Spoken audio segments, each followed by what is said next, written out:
Oh, what is good, YouTube? Krishan checking back in with another video. Pretty much everyone has talked about the top 5, the top 10, even the top 12 from this year's Olympia, including Ian Valier and Michael Krizo. But I haven't seen many people talk about the guys that placed from 13th to 16th and the guys that did not place at this year's Olympia. So in this video, we will be talking about the guys from 13th to 16th and a few other guys I think you'll be interested in hearing about. And I know the title of the video is third call out breakdown, but Blessing Awodibu is actually in the fourth call out. I just put him up there because he's a fan favorite. But let's get this started with our 13th place finisher at this year's Olympia, Patrick Johnson, the winner of this year's France Pro's second place at the Honor UK. And Patrick placed 13th in a very stacked Olympia lineup at his debut. This is pretty good. Now, I believe him and Brandon Curry came in with the same game plan. If you guys didn't know, they're training partners. Both of those guys said we're going to come in big this year. And I believe both of them came in a little bit too big. And honestly, I believe Patrick should have placed one spot lower. We'll talk about that very soon.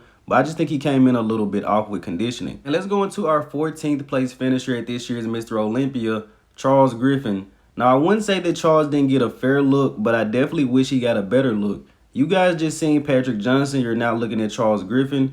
Do you think that Patrick Johnson really beat Charles at this year's Olympia? Because personally, I don't really see it. I wish Charles got to get compared to Hunter Labrada, Ian Valier, and Michael Krizo, because I think he could have really pushed some of those guys. But I think Charles had a great showing at this year's Olympia. He could have been a touch sharper in my opinion. But going forward, I think Charles just needs more overall mass, especially in the legs from behind when he pulls that crazy roulette spread. Now let's go into our 15th place finisher at this year's Olympia, Justin Rodriguez, from 8th place to 15th place. But I still think this is somewhat a win for Justin. This isn't his best look of the year, but he was still able to place 16th out of 30 guys, I believe. But as we all know, Justin Rodriguez probably should have shut it down after the Boston Pro, placing second to William Bonet. But this guy just kept pushing on, did like 4 more shows after that.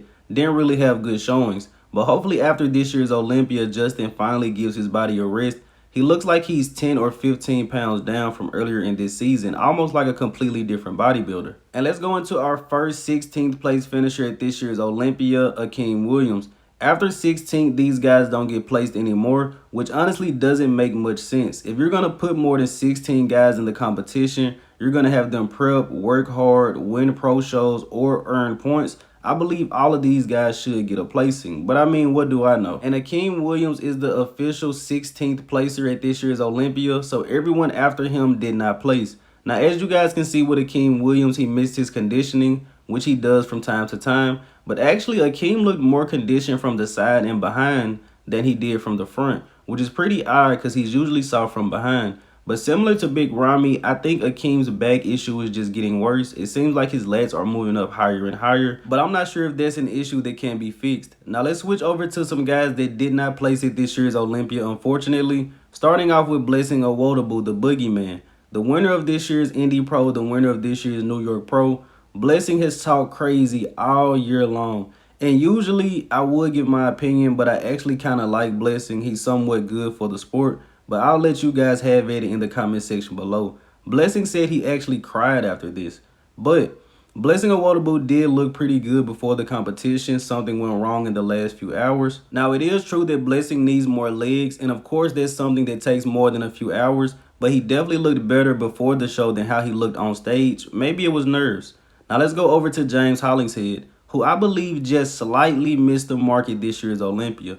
As you guys know, James came in over-dieted to last year's Olympia working with Patrick Tour. So after the Olympia, James stopped working with Patrick to basically coach himself. And he also had Jordan Peters taking looks at him occasionally. Now, James was very happy with the look from this year's Olympia. You know, he really likes that full look. But personally, I prefer the look from last year. I think James needs to add more overall mass. And he's trying to come in too full to compensate for mass.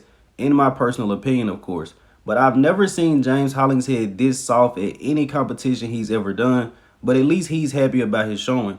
Now, the last guy we're going to talk about in this video is Antoine Vaillant. Second place at this year's Vancouver Pro, winner of this year's Chicago Pro. And with this year's Olympia having so many competitors, I believe that these guys having to wait backstage for so long definitely had to have an effect on at least some of their looks.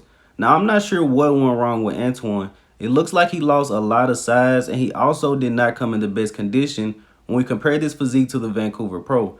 But unfortunately, I have to say it, a lot of guys have been leaving his coach Dorian Hamilton. Nothing against Dorian at all, but it does make me wonder, could Antoine have a new coach in his future? And let me know, what do you guys think? Should Antoine Vaillant move on from Dorian Hamilton? Once again, nothing against him, but just a true analysis. Quentin Araya, Regan Grimes, they were both working with Dorian Hamilton. A lot of people said they should move on. We can say with Regan Grimes, he definitely improved significantly with Milo Sarchev. And I believe Quentin Araya is going to make a big impact with Matt Jansen. And of course, you don't leave your coach after one showing that wasn't the best, which is why I don't agree with James Hollingshead leaving Patrick Tour. But that's an entirely different conversation for another video. But as always, I hope you guys did indeed enjoy this video. If you haven't done so already, be sure to like the video and subscribe to the channel. Also, if you guys want to see me talk about anything from this year's Olympia comparisons, let me know in the comment section below. I'm Krishan from Go Fitness, and that's it. I'm out.